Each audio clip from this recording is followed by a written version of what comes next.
Hi guys, welcome to omni vibes channel. ఈరోజు మనం సింపుల్గా మన ఇంట్లో ఉన్న ఇంగ్రీడియంట్స్తో వెజిటేబుల్ బిర్యానీ చేసుకుందాం. దానికి ముందుగా మన దగ్గర ఉన్న బాస్మతి రైస్ని మనకి ఉన్న మెంబర్స్ని బట్టి కొలుసుకుని తీసుకోవాలి. 15 minutes నానే వరకు ఉంచాలి. ఈ విధంగా మన దగ్గర ఉన్న వెజిటేబుల్స్ కొన్నిటిని తీసుకుని బిర్యానీకి మంచిగా చిన్న చిన్న ముక్కలుగా కట్ చేసుకోవాలి. నేనైతే క్యారెట్, టమాటో, ఆలు, ఆనియన్, మిర్చి తీసుకున్నాను. వీటిని కట్ చేసి బిర్యానీ స్టార్ట్ చేద్దాం.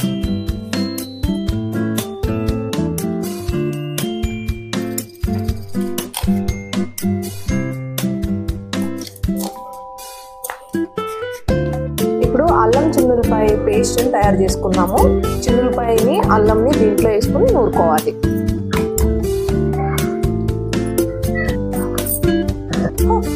ఏం చేస్తాం, ఇప్పుడు దీంట్లో అల్లం కూడా వేసుకుని నూరుకోవాలి మొత్తం. ఈ విధంగా వెజిటేబుల్స్ని మనం కట్ చేసుకుని పెట్టుకోవాలి. ఇప్పుడు మనం బిర్యానీ స్టార్ట్ చేద్దాం. ఇప్పుడు ఒక 3 స్పూన్స్ ఆయిల్ని యాడ్ చేద్దాం.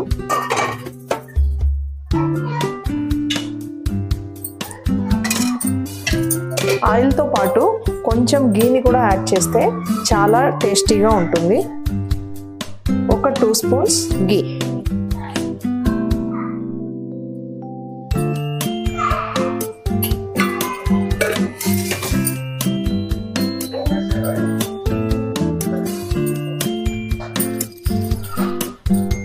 గీ కొంచెం మెల్ట్ అయిపోయిన తర్వాత దీంట్లో బిర్యానీ మసాలా వేసుకుందాం.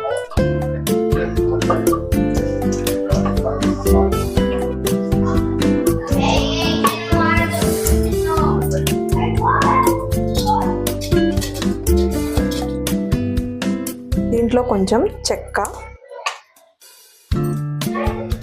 ఒక 2 లవంగాలు,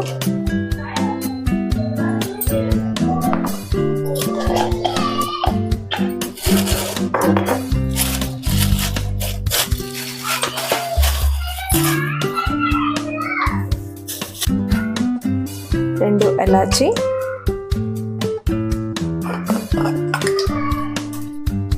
షాజీరా కొంచెం, బిర్యానీ ఆకు,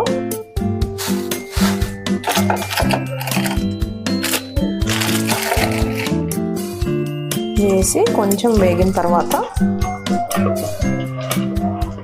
ఆనియన్స్ యాడ్ చేసుకోవాలి.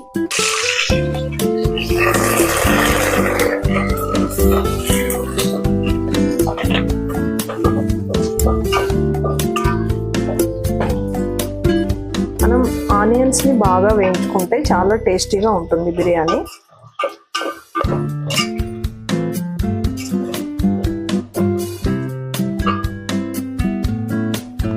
ఇప్పుడు ఉల్లిపాయలు బాగా వేగినవి.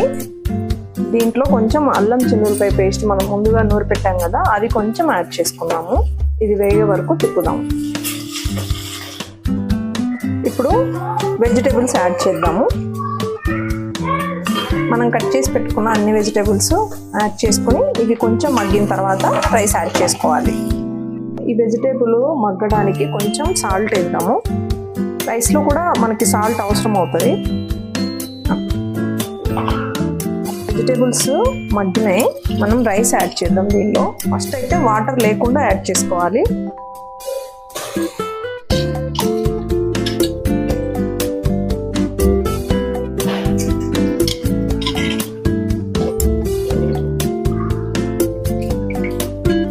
మనం బిర్యానీలోకి కొంచెం ఫ్లేవర్ కోసము ధనియా పౌడర్ యాడ్ చేసుకోవాలి. మనం రైస్ కొంచెం మగ్గింది, దీంట్లోకి మనం నీళ్లు యాడ్ చేసి ఇప్పుడు మన బిర్యానీ రెడీ అయిపోయింది. ఒక్కసారి చెక్ చేద్దాము ఎంతవరకు ఉడికింది అని. So nice, it's almost ready. మనం ఇప్పుడు దీన్ని ఏ కర్రీతో అయినా తినొచ్చు.